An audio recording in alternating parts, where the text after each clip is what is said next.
Good afternoon, class. We are looking at chapter 9, Systems of Equations and Inequalities. Here's 9.1, Systems of Equations, two variables.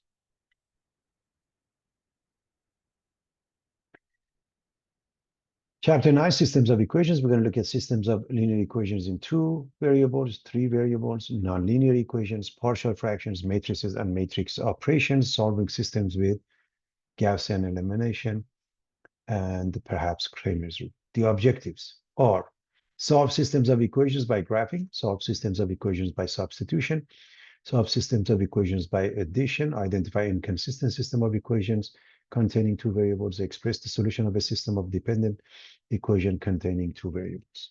So reminding everybody of what we learned in basic trigonometry, and that means a unit circle has the equation x squared plus y squared equals 1, centered at 0, 0, and x minus h quantity squared plus y minus k quantity squared equals r squared is a circle centered at h and k. Fundamental identities such as Pythagorean identities, quotient identities, reciprocal identities have been discussed. Even and odd properties. Right triangle a squared plus b squared equals c squared, and a plus b is 90 degrees. Sine law, sine a over a, sine b over b, and sine c over c must be equal. Cosine law, a squared equals b squared plus c squared minus 2bc cosine a. In the case of a polar coordinate, we have a rectangular coordinate put together with a polar coordinate, which means you have a positive side of the x-axis as the polar axis, and here's the pole, and a pair, point P with pair x comma y or r comma theta from x to y, x comma y to r2 comma theta with a polar format, x squared plus y squared equals r squared. That follows the Pythagorean theorem, tan y is y over x, and it's just for the quadrant. Polar is r comma theta, whereas rectangular is x comma y, x is r cosine theta, y is r sine theta. Polar is not unique. So r theta can be represented in many different ways, as long as you add a 2k pi. Or if you want to make r negative, then you have to add odd multiples of pi, theta plus pi plus 2k pi. Needless to say, k is an integer.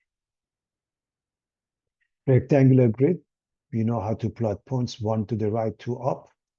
But how do we do it with polar? First, we look for the angle theta equals pi over 4, and then two tick marks. The tick marks are circles, concentric circles.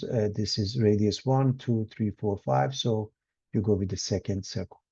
If you want 4, 5 pi over 4, you find 5 pi over 4, the angle 5 pi over 4, and you go 4 tick marks. That means 4 circles in essence.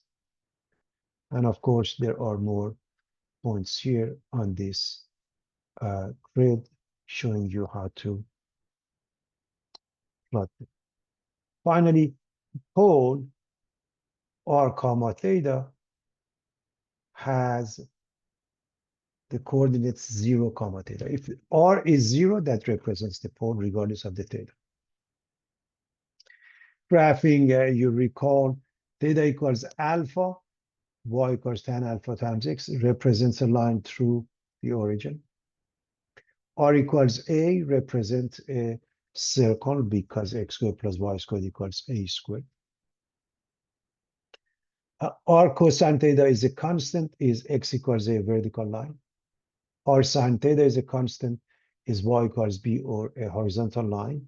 And all of these cases, R equals plus minus 2a cosine theta or plus minus 2a sine theta, those are circles. All of them have the same radius a, but the center depends.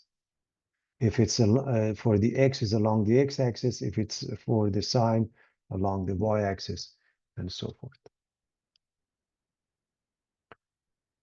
The complex plane, De Moivre's theorem. Remember, we said a complex number is in the form of a plus bi, or x plus yi, where I is equal to square root of -1. So I squared of -1, I squared is -1, I cubed is -I, and I to the power of 4 is 1, just refreshing your memory. The magnitude or the modulus of z is the distance from the origin. And that's square root of x squared plus y squared, or r. A plus bi, the complex conjugate was a minus bi, the same for z, we call it z bar. And this r is also the product of z bar under the radical. And recall a plus bi times a minus bi is a squared plus b squared. So x equals r cosine theta, y equals r sine theta, similar to polar format, and complex numbers in polar form are x plus yi, or r cosine theta plus I r sine theta, or r cis theta. This is the shorthand notation. C for cosine, I is the I, and S for sine. This is a complex plane. X-axis, the real axis, y-axis is the imaginary axis. So let Z1 be R1 cis theta and Z2 be R2 cis theta. This is, again, I'm going over the shorthand notation.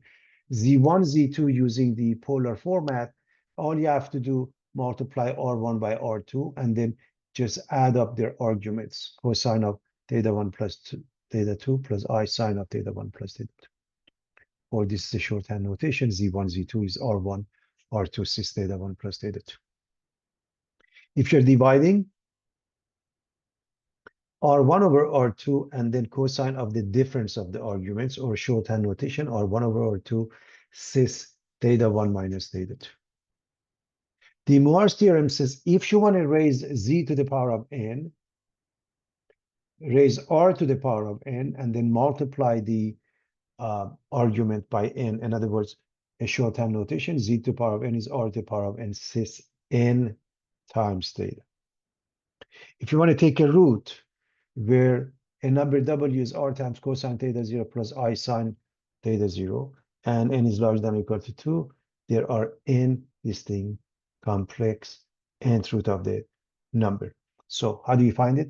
You find the nth root of the number r, and then cis theta 0 divided by n plus 2k pi divided by n. K goes from 0 to n minus 1, and instead of 2k pi, if it's in degrees, 360 degrees times k divided by n. I'm just reminding you of what we learned in the previous chapter. Vectors, geometric vectors and scalars. Vector is a quantity that has both magnitude and direction. Scalar is a quantity that has magnitude only. Simple examples: weight versus mass, velocity versus speed. I want to make sure we understand that if you are going 50 miles per hour north, is the same as going negative 50 miles per hour south. That's the concept. Whereas your speed in either direction is 50 miles per hour. So you have a line, you are representing it with 2 points, a line containing P and Q. And this is line segment, just stop at P and Q. Now this is a vector. You have an initial point and terminal point, PQ, with an arrow, directed line segment. So it does have a direction. This one doesn't have a direction. So given vector PQ, magnitude is distance from P to Q, direction is equal to direction from P to Q, which is normally with respect to the positive side of the x-axis. Now, two vectors are equal, V equals PQ, V equals W, if they have the same magnitude and direction. As long as they're parallel and they have the same magnitude, parallel and in the same direction, okay? Then they're considered equal vectors. Magnitude of vectors, we show it like that. It's called also norm. It looks like an absolute value, double absolute value. To compute the magnitude and direction of a vector, an algebraic way of representing vectors is needed. So we go with the position vector. If V has components A and B, is an algebraic vector whose initial point is at the origin, then V is called a position vector. So what is a position vector? When the initial is at the origin, the terminal is wherever it is, that is called a position vector. Algebraic vectors, we can represent them with AI plus BJ or A comma B, where A and B are called components. Magnitude of the vector is just as, A and B, those are the components, square root of A squared plus B squared. Magnitude is always positive or zero. If the magnitude is zero, so is the vector. And two vectors that are opposite, they have equal magnitude. If you multiply it by A, you can take the absolute value of A out.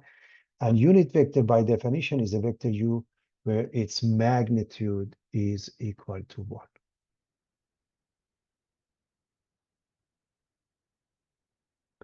Add and subtract vectors algebraically, properties of addition and scalar products. Vectors V and W, V is A1I plus B1J with components A1 and B1, and W is A2I and B2J, component A2 and B2, and alpha is some scalar, some constant, some number. And when you add them up, just add up their components. When you subtract them, the same thing in a proper order. So V plus W becomes A1 plus A2, comma B1 plus B2, and V minus W becomes A minus A2, B1 minus B2. And if you're looking at this one, see, this is V and this is W.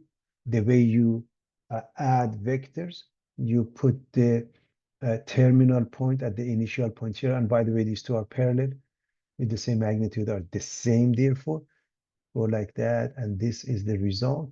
And it shows you that this one has a one component, and then we are adding a two component to it for the X, and B1 and B2 for the Y.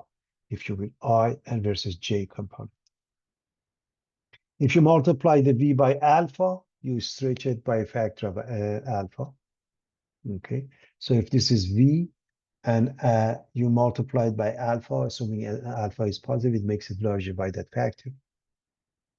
Okay, we've already mentioned the magnitude, and this represents the distance in this case from O to P1, which has the square root of A1 squared plus B1 squared as the formula.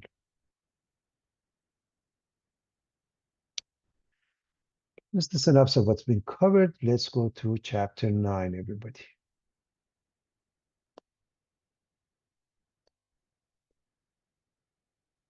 Chapter 9, systems of equations and inequalities. 9.1, systems of linear equations.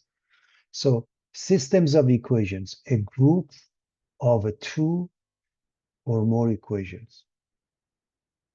Solution for a system of equations, an ordered set of numbers that satisfies all equations in the system.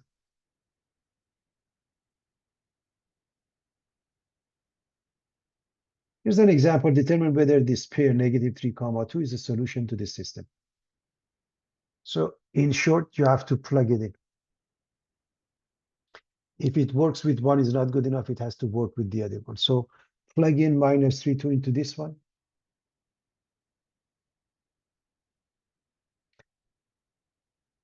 The first one gives you negative 1, which is false. The second one is also false. If one of them is false, you don't even have to check the next one. It is not a solution. So no, it's not a solution.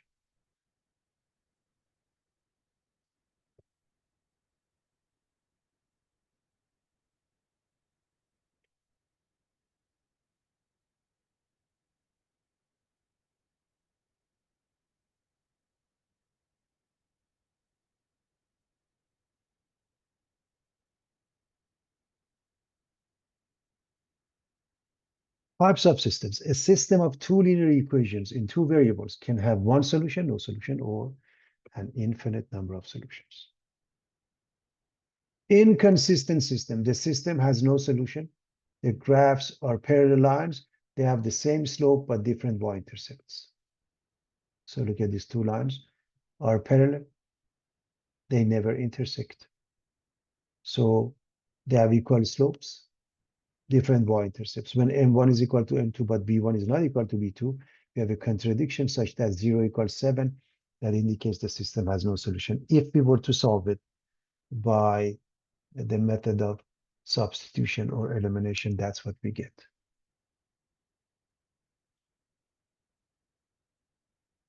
So it's pretty straightforward, everybody.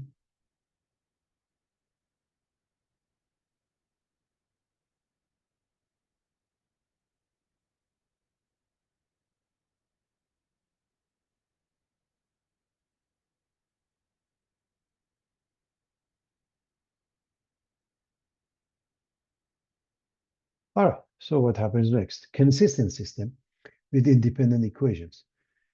The system has a single solution at the point of intersection. The graphs are different. They have different slopes. So if you graph them,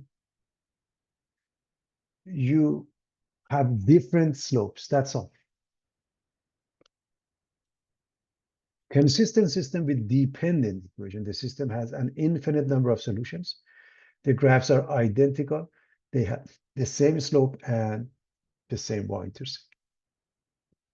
So if you were to solve for y, they would become identical. M1 is equal to M2, B1 is equal to B2. And if you were to solve it, an identity such as 0 equals 0 indicates the system has an infinite number of solutions. The equations are dependent. So that's pretty straightforward.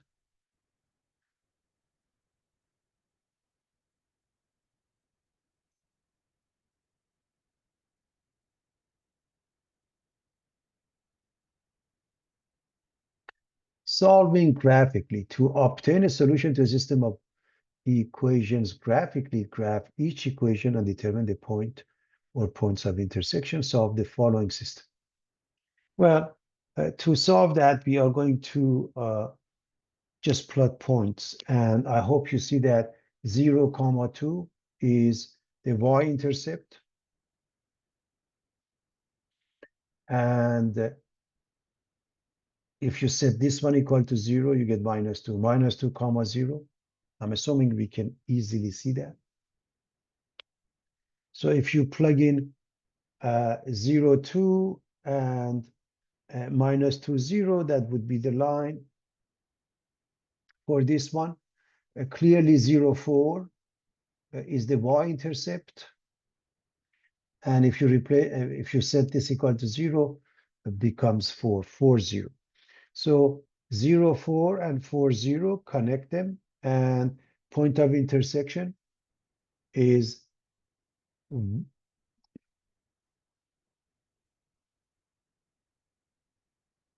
seems to be 1, 3.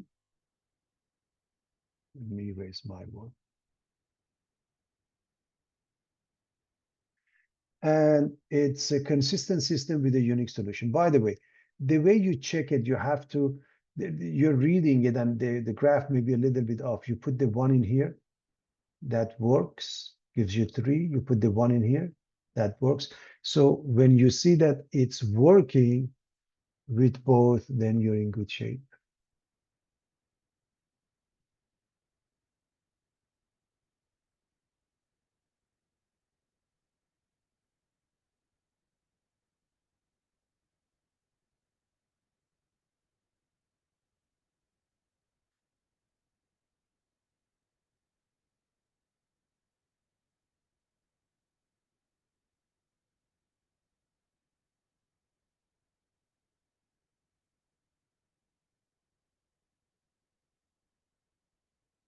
We want to solve the system, and I'm going to call them equation 1 and 2. So for this one,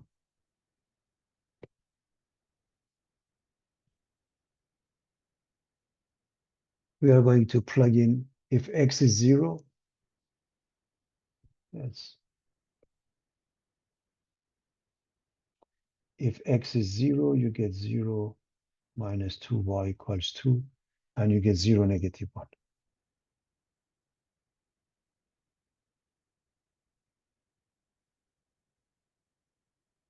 If you put y equal to 0, for x is 2, x is 1/2.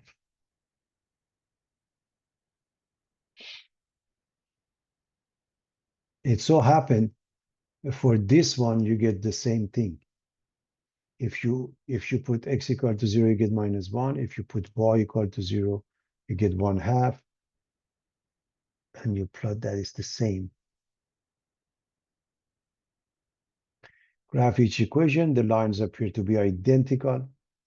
And if you were to solve this one for y, you see that they become the same. So move the 4x and divide by -2.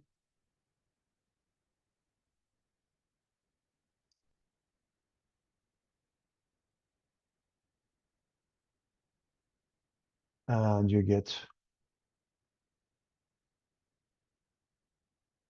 same as this one. So the equations are identical. All ordered pairs along the line are solutions. It is a consistent system with a dependent equation. The system has an infinite number of solutions.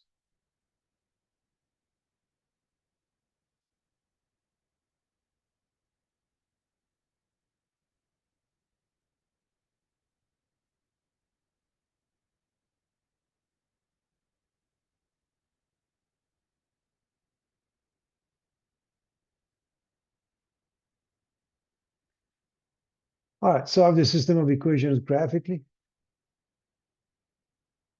We can do the same thing. Pick up a couple of pairs.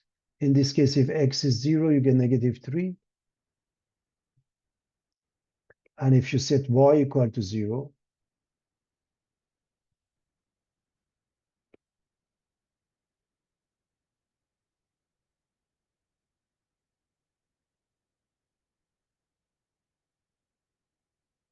I hope you see that x becomes 4. So 4 comma 0.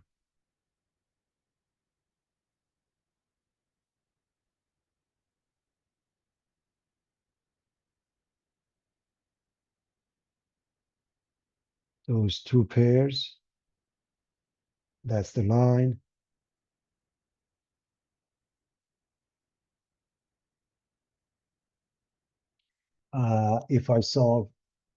If I set x equal to 0, so get rid of that. So y becomes 1, so 0, 1. If I get rid of the y, let me just erase my work. So if I set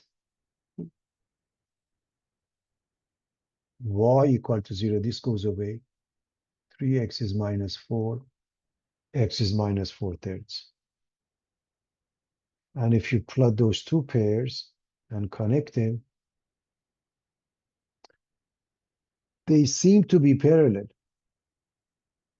but you can't be sure. So how do you make sure that it's correct? You have to solve the second one for y. Let me erase my work, tell you what's going on. We know the first one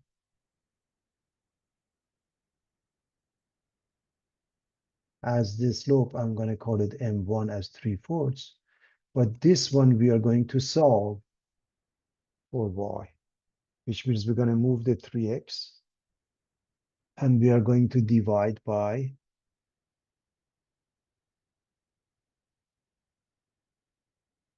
-4. We get 3/4 plus 1. As you can see, it has the same slope. The slopes are the same, so the lines are parallel. The system is inconsistent with no solution.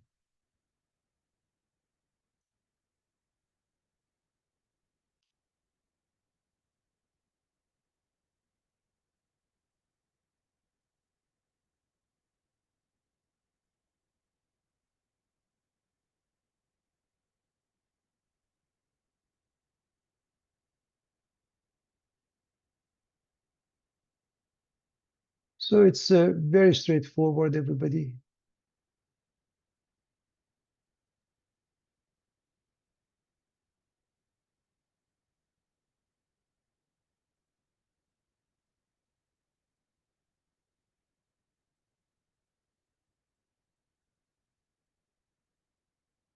Solve by substitution. They may not tell you a methodology. Generally speaking, when one of the equations has any of the variable that has coefficient 1, it's possible to do it by substitution. Is very simple. So you decide to solve for one of the variables.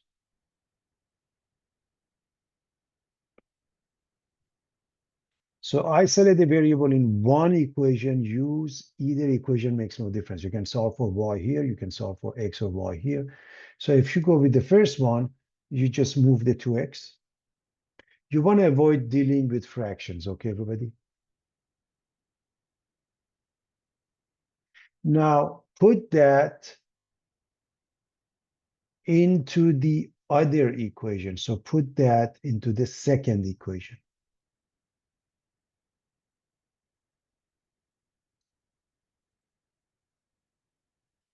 So x minus y, x minus 7 minus 2x. So it becomes x minus 7 plus 2x. 2 and x is 3x.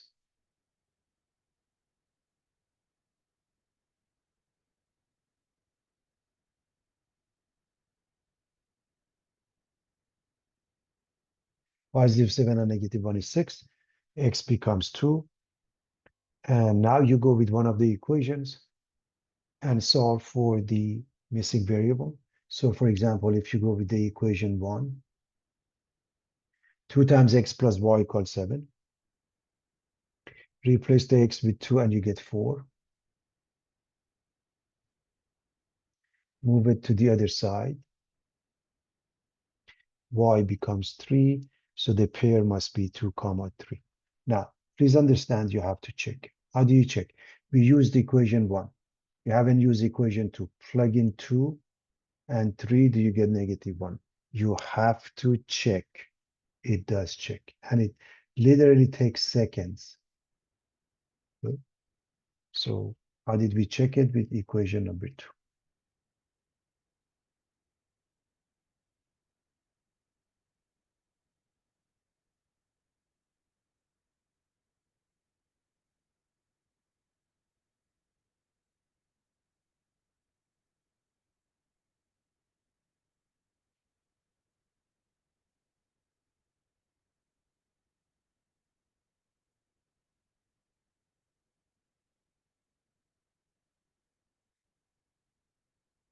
Even if they don't ask you to solve this by substitution, because x is given, that would be the best method. Just replace it here. Substitute x equals 1 minus y for x in the first equation.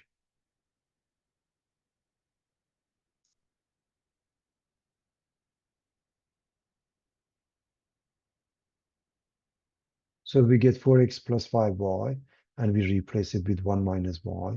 And when we multiply, we get 4 minus 4y. Now we combine these two into y, and we are going to subtract the 4y becomes 4. Now let me call this 1 and 2. That means two different equations. And we are going to use the second one because it's easier to find x. 1 minus y. That means 1 minus 4. That means negative 3. So it's a consistent system with the solution minus 3 comma 4. We must check.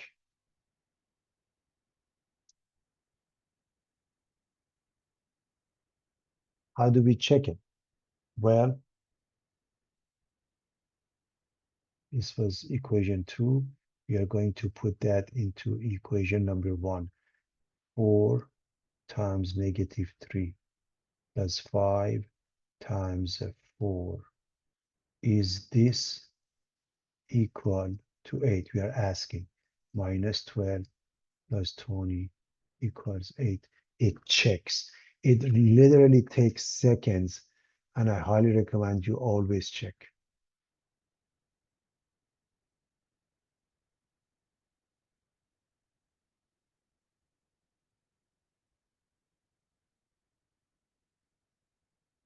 Solve by substitution. Again, please understand, equation number 1, y is given, so you really should go with the substitution.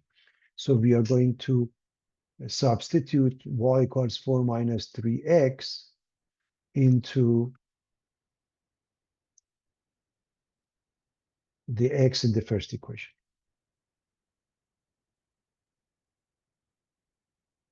So distribute minus 6x minus 8 plus 6x, and these two cancel each other. Minus 8 equals minus 8. This is either true or false statement when we get this far. If it's false, then it's an inconsistent system. Because it's a true statement, it's a dependent system with infinitely many solutions. So what would be the solution? One way to represent it would be x and then y as a function of x, which happened to be 4 minus 3x. So this is a true statement.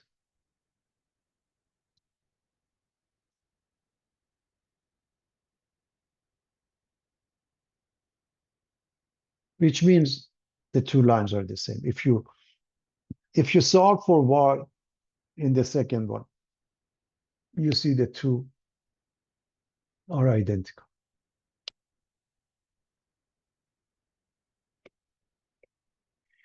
All right, what about addition, also known as elimination method? To solve a system of equation by the addition or elimination method, number one, if necessary, rewrite each equation in standard form of ax plus by equals c.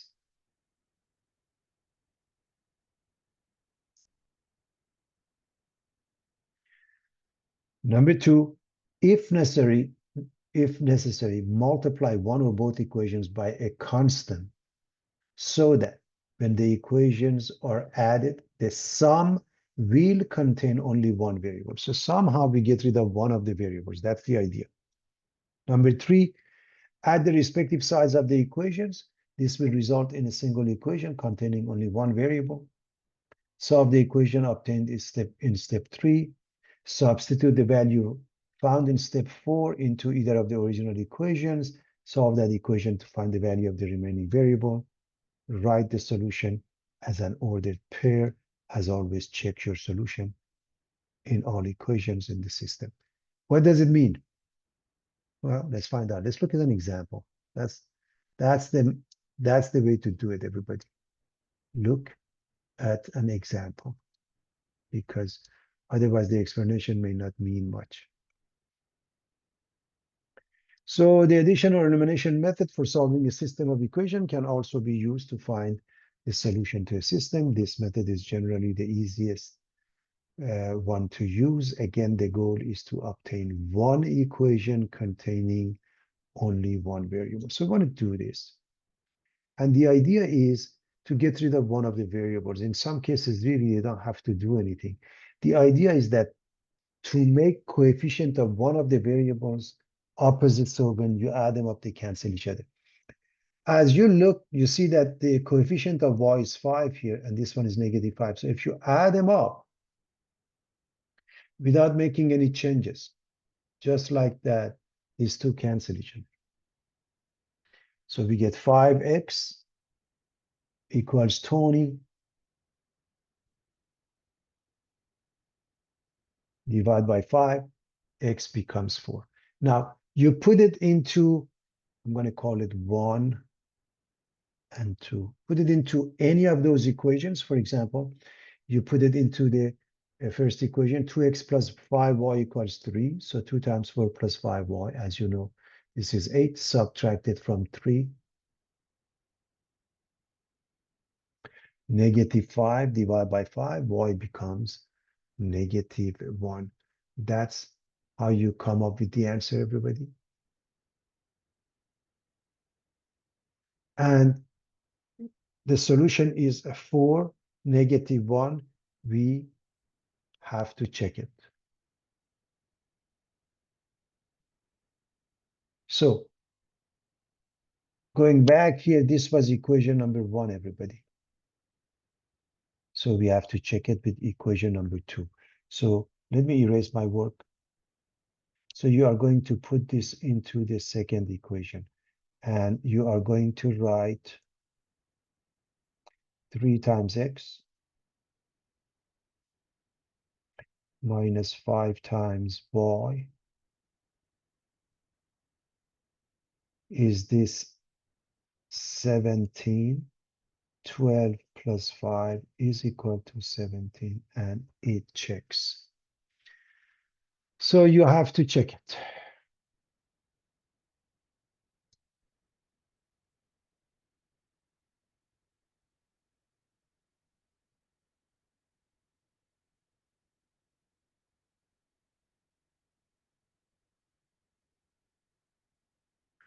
So it's very simple, everybody.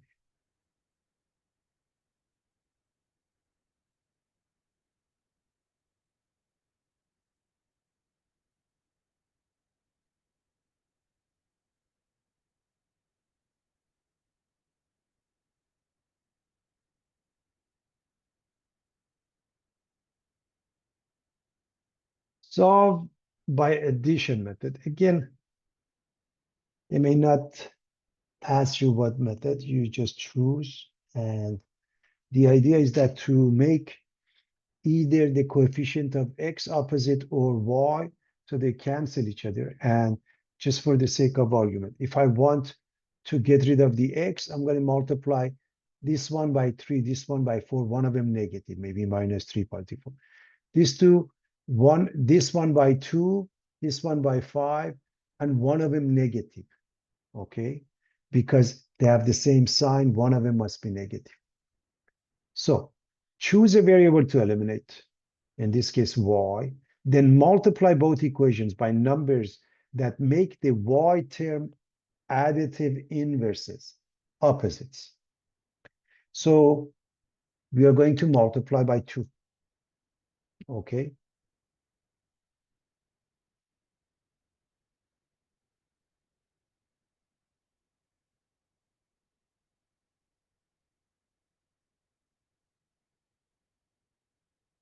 So that's pretty straightforward. When I multiply by 2, I get 8x minus 10y equals 38. This one I multiply by negative 5, I get negative 15x plus 10y minus 45.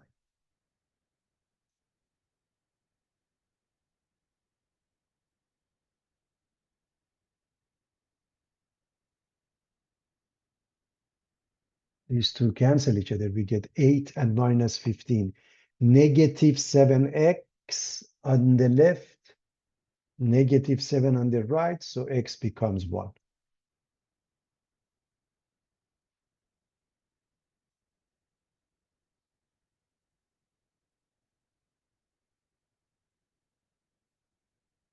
So it's very straightforward, everybody.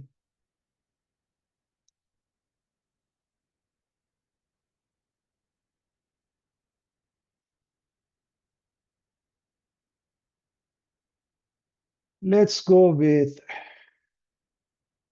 this one. Let's call this 2. We go with one of the equations. For example, the first one, 4x minus 5y equals 19. 4 times 1 minus 5y is 19. 4 minus 5y.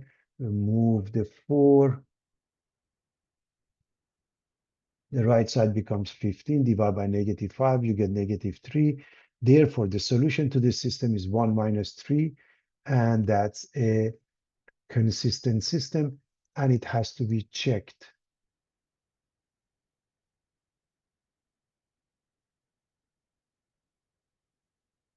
So I'm going to leave it for you to put this into the second equation to check it.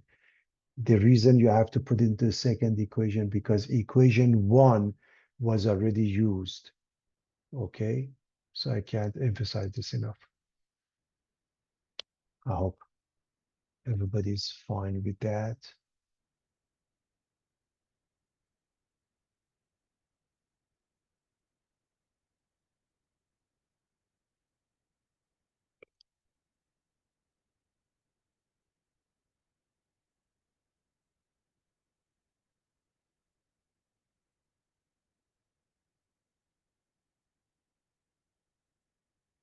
Three times 1 is 3 minus 3 times minus 3 is positive 6. They do add up to 9. Just quick.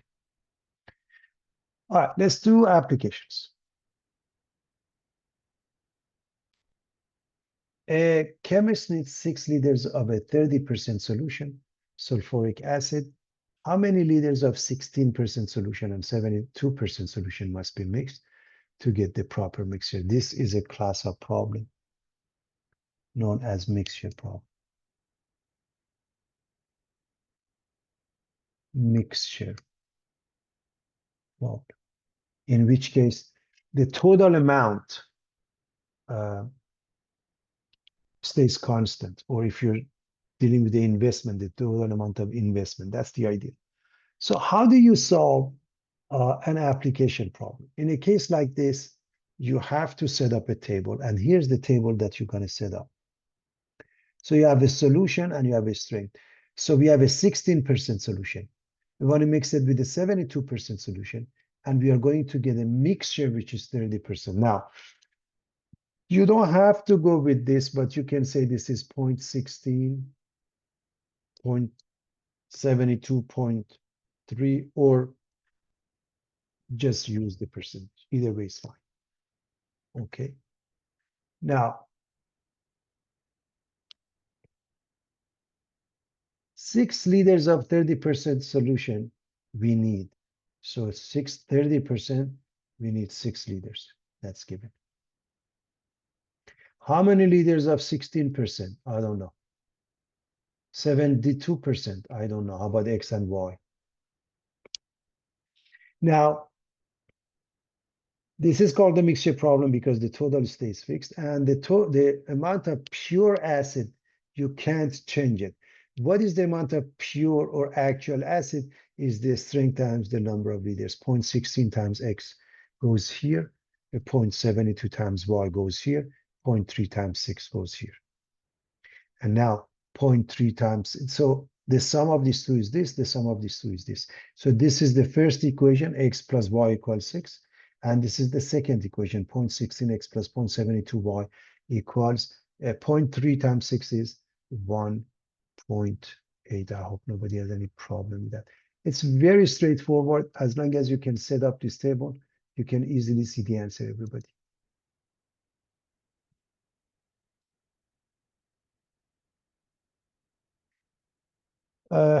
Any method will do the job. For example, we can say y is 6 minus x. Put it into the second equation.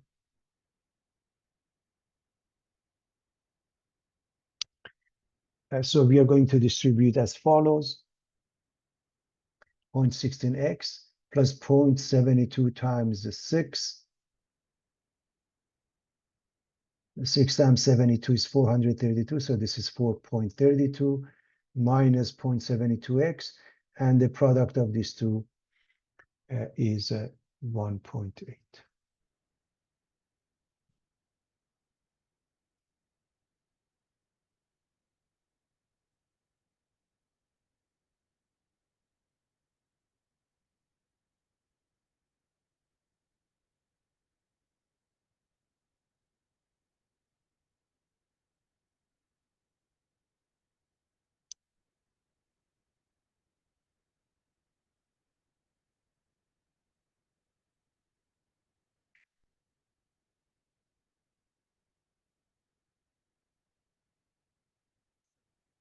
So we can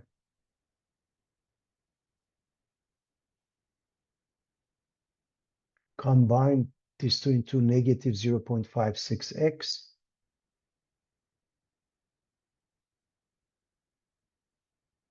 And then 4.32 moves becomes negative.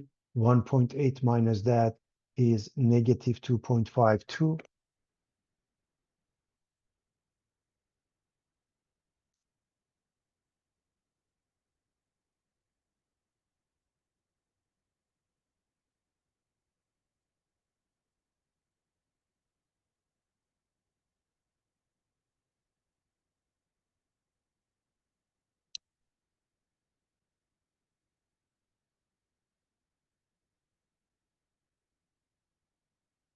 You do the math, and x becomes x, 4.5 liters.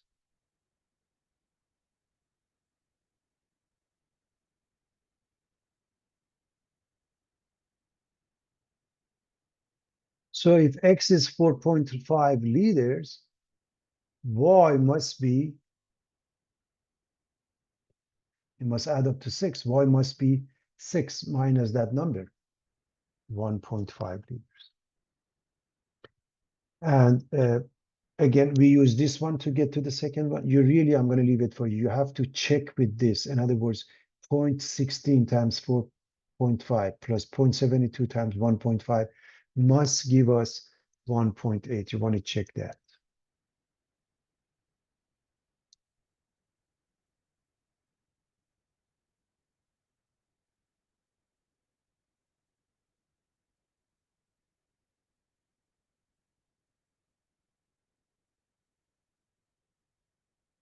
Similar question is also a, mixture problem. How many milliliters of a 20% HCl solution and 50% HCl solution must be mixed together to make 500 milliliters of 35% HCl? So you go with the table again. This table, you have to make up this table. The solution would be 20%, 50%. When we mix them, the mixture is 35%.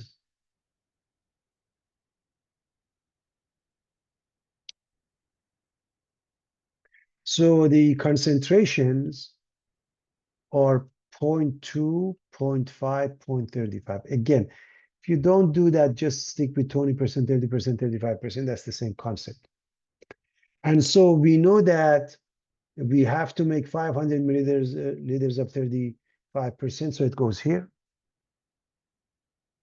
How much of each? We don't know. How about X and Y?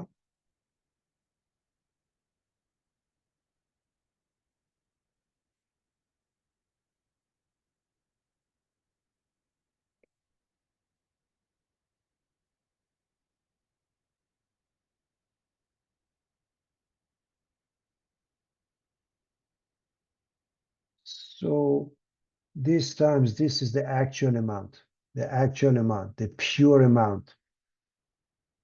And that means 0.2 times X goes here, 0.5 times Y goes here, 0.2 times X, 0.5 times Y, 0.35 times 500 goes here.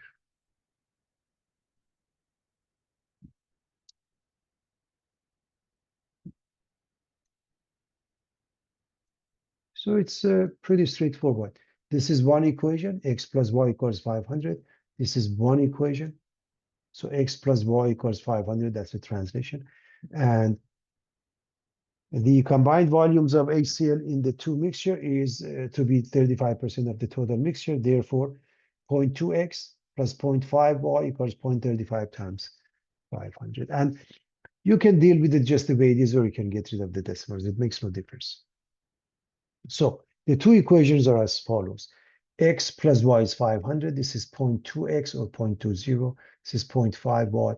And the product of these two class, you have two decimals and two zeros, they cancel each other. Just 5 times 35, which is 175.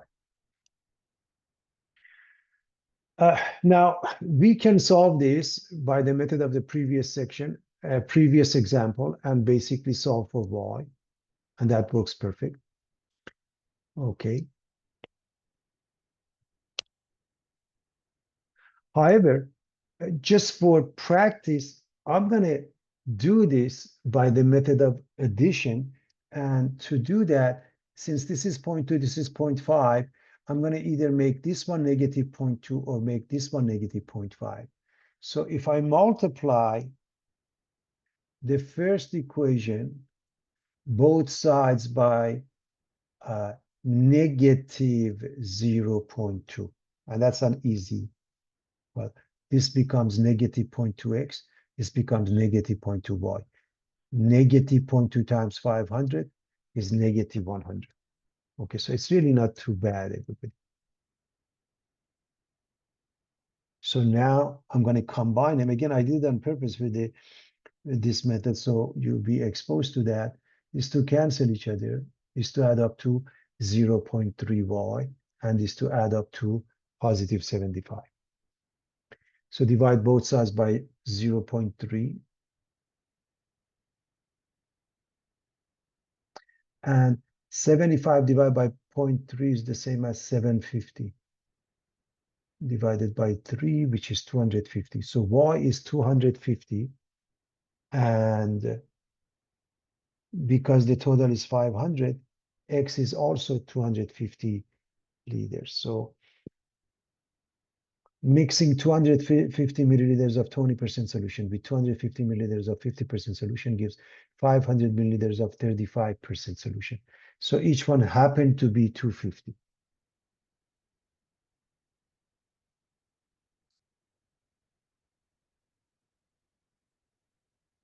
Now, one thing I want to add for the sake of observation. This number must always be between the two. Otherwise, it doesn't work. Number one. Number two, if it's precisely in between, as you can see, 0.35 is right in between. In other words, add 0.15, you get 0.35, add another 0.15, you get 0.5, or just add these two divided by 2, you get 0.35, then these two must be identical, meaning the answer is whatever this number is divided by 2. If that happens,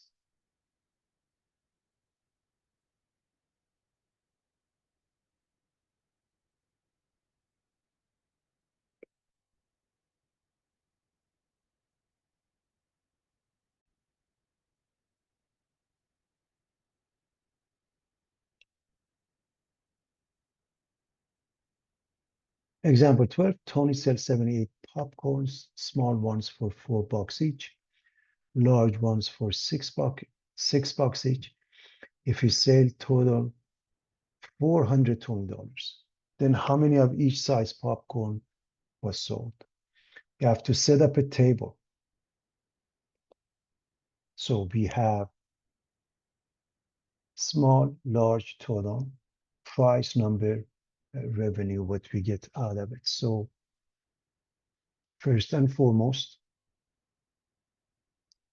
the number is 78 total. The revenue, the amount of money we, and this is $4 each. Let's go with $4 each, small one. And the large one is $6 each. And then the total is $420. So we plug in all those numbers that are given where they belong.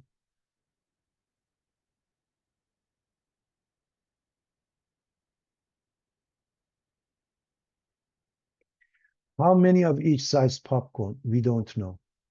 You can say XY or you can say S and L, the initials, whatever that works out for you. Let's say X and Y. So this says X plus Y equals 78. Now, how much do we get out of the small ones? 4 times X. Out of the large ones, 6 times Y. And these two add up to 420. So we have X plus Y equals 78 for the first one. Total is 420. So 4X plus 6Y is 420. So that's pretty standard, easy to follow, everybody.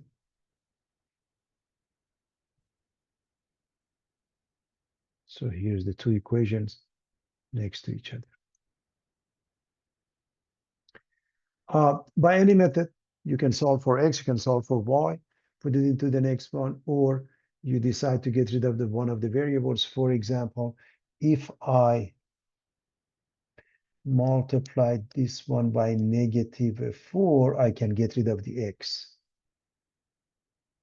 If I do so, this becomes -4X, this becomes -4Y, -4 times 78 is -312, and now these two cancel each other. These two add up to 2Y, 108. Divide by 2, Y is 54. Obviously, the first equation is easier to use. X and Y add up to 78. So subtract 54, X becomes 24, which means you're selling 24 small ones and 54 big ones.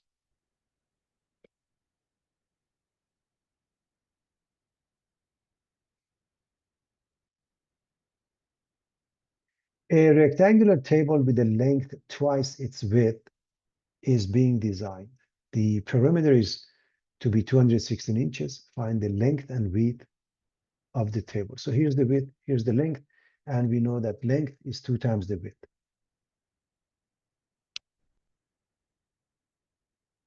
We also know the perimeter is 216. That means 2 times W plus L, or 2L plus 2W, or 2W plus 2L is 216, giving rise to the two equations. L is 2W, 2L plus 2W is 260.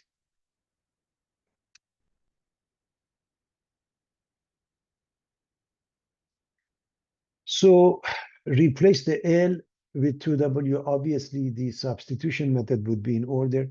This is 4W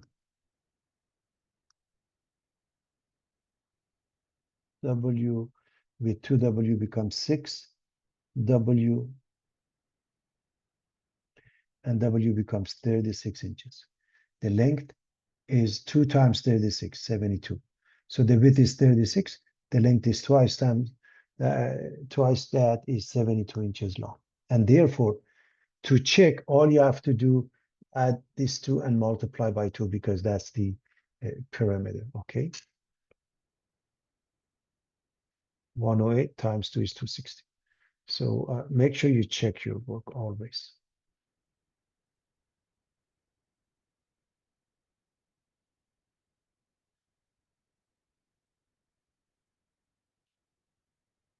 Solve by addition. They mentioned addition method.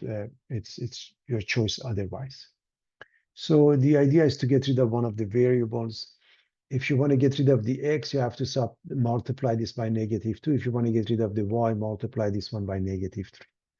So if we multiply this by -2, the first one doesn't change. This one becomes -2x, -6y, -36. So these two cancel each other. This gives us -5y, and this one is -25. Divide by -5.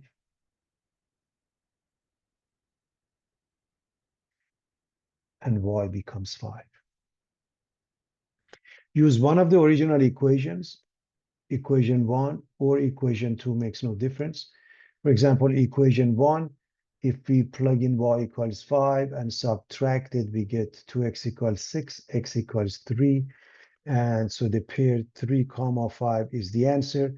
You have to check, everybody.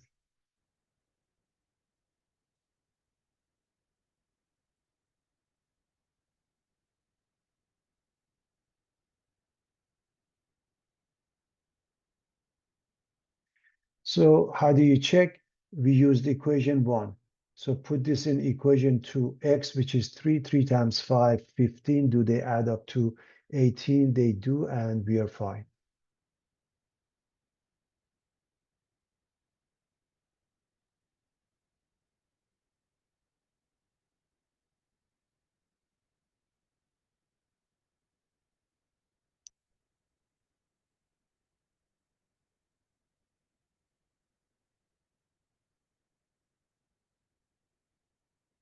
So that's pretty straightforward. Again, checking is extremely important, everybody.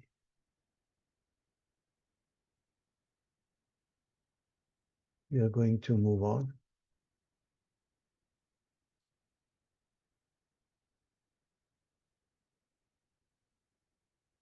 Any method, they're asking for addition method. We want to solve this.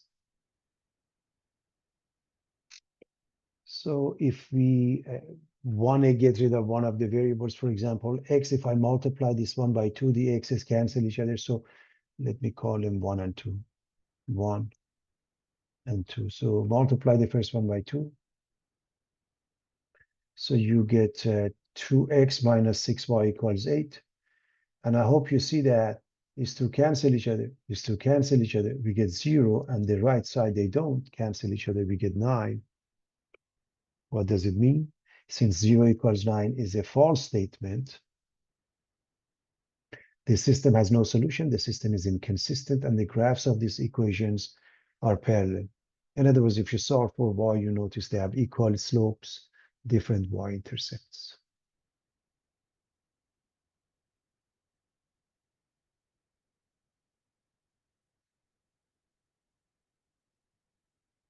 Solve the system of equations, 0.03x minus 0.02y equals 0.03, 4 over 5 times x minus 2 over 5 times y equals 2 over 5. You can solve the way it is, but to speed up the process, you want to get rid of the decimals here. You're going to multiply by 100.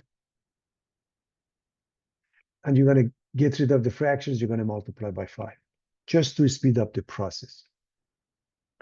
Do you have to do that? Not necessarily, but that will really speed up the process.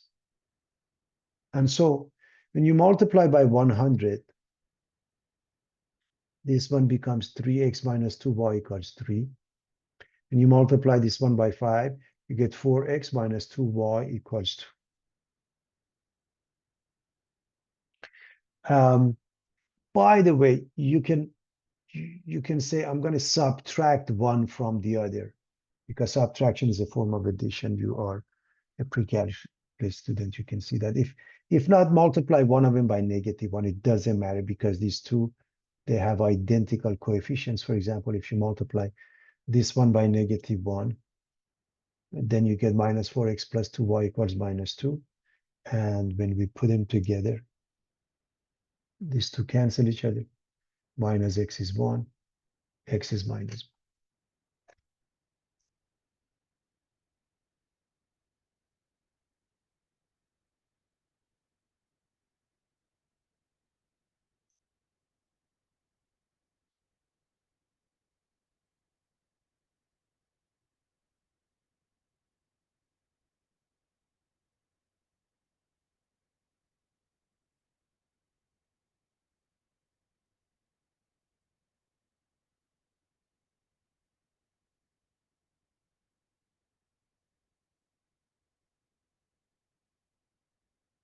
Now let's go back to one of those.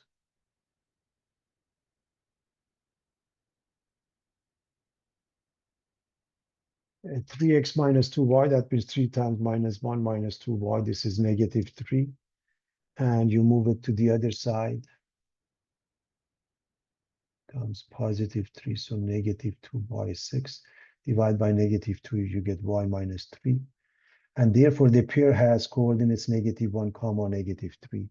You have to check with both original equations, because we didn't use the original equation to get to any of them. So you really have to, it doesn't take long. I leave it for you to do that, but you have to check both to be on the same side, to be on the safe side.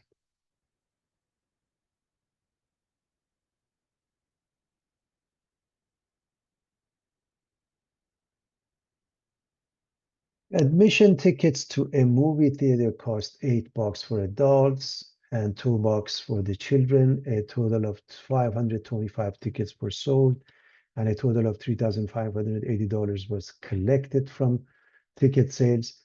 How many adults and how many children's tickets were sold? You have to set up a system.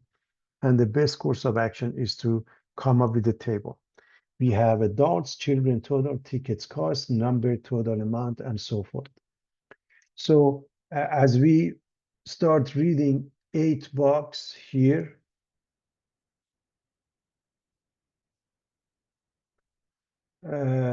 children receiving a discount of $2, 8 minus 2, 8 minus 2 discount. So we get $6.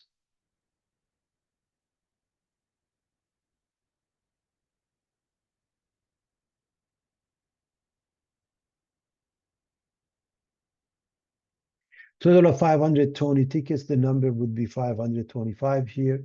How much did we collect? 3,580.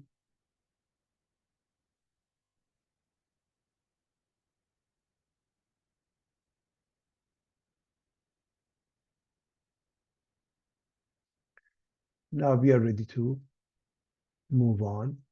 Now, What is the number of adults? What is the number of children? I don't know. How about X and Y? Or how about the initials? This time I'm going to use initials A and C, especially if you have more than two variables, that is helpful. But anyways, the table is defining your variable. It's saying A represents the number of adults. So how much do we collect from the adults? Multiply. Each adult pays $8, 8 times A. From the children, 6 times C, right? And these two add up to 525. These two add up to 3580. So those are the two equations. Very straightforward, everybody.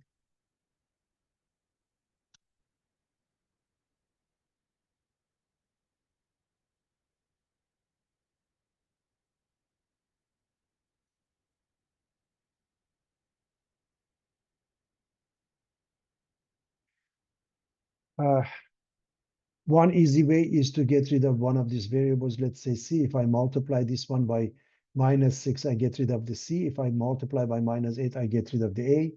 So times -6, this becomes -6A. This becomes -6C. -6 times 525 is -3150. And so when I add them up,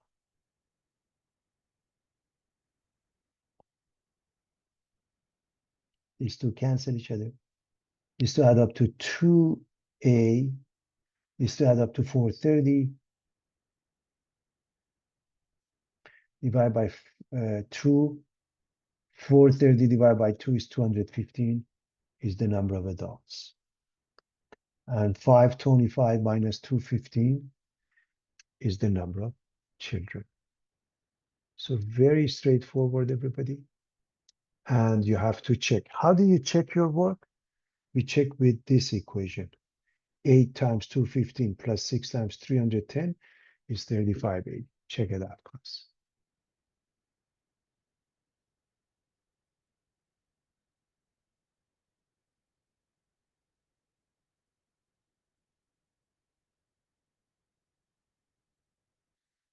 And this is also similar to the concept of a mixture problem. Was that a t-shirt store sold 52 shirts. First kind at 825, second one at 1150, each in all $464.75 was taken in for the shirts. How many of each kind was sold? You set up a table. Kind of shirt, the first kind, the second kind, total price, number, revenue. So the very first number is 52 shirts. That's the total number goes here. First kind, the price is 825, goes here. Second one, 1150, goes there. This is the amount we collected, goes in here.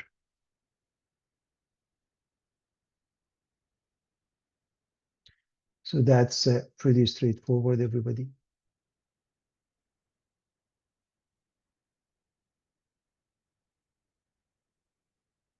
These two add up. So how many of each? We don't know. How about X and Y?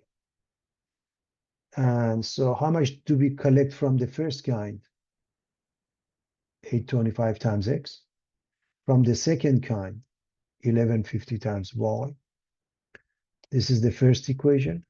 X plus Y is 52. This is the second one, 8.25X plus 11.5Y is 464.70. And that's all there is to it, because as long as we have the equations, we are in good shape.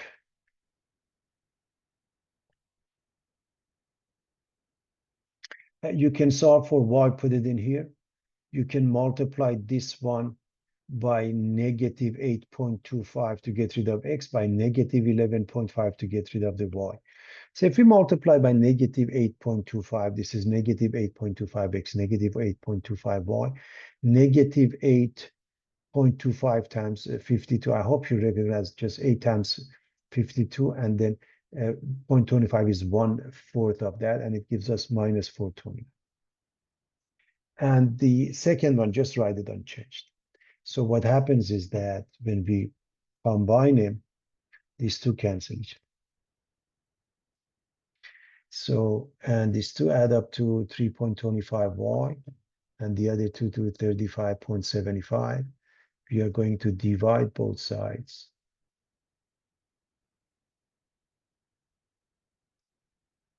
by 3.25, and y becomes 11. So that's pretty straightforward, everybody.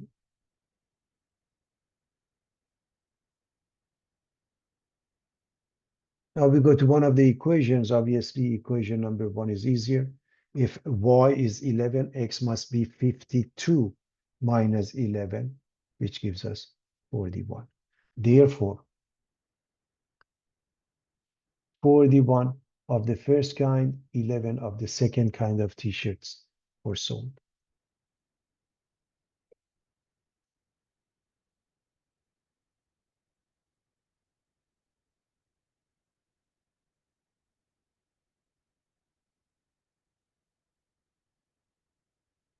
Again, a mixture problem. How many milliliters of a 20% HCl solution must be mixed with 300 milliliters of 50% HCl solution to make a 40% HCl solution?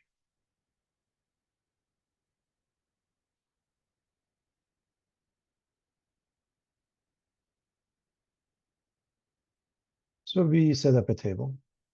And of course, you can keep it just like that, or say 0.2, 0.5, 0.4. The mixture is 0.4. This number must be in between, otherwise it doesn't work. And now let's plug in everything here. So we have 20% must be mixed with 300 milliliters of 50%. So the 50% or 0.5 has the given volume of 300.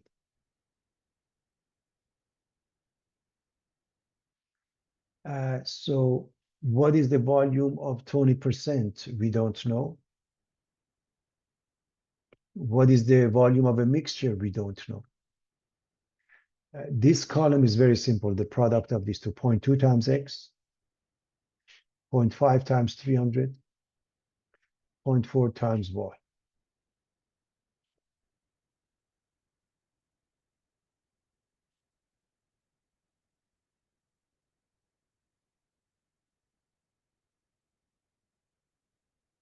So this says x plus 300 must be y, and this is 0.2x plus 0.5 times 300 equals 0.4y. Please understand the meaning of this. X plus 300 must be y.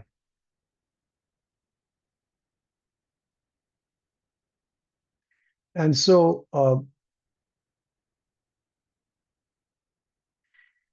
we are going to go with the substitution. This is 0.2x. The product of these two, 5 times 3 is 15. We have 2 zeros, 1 decimal in essence.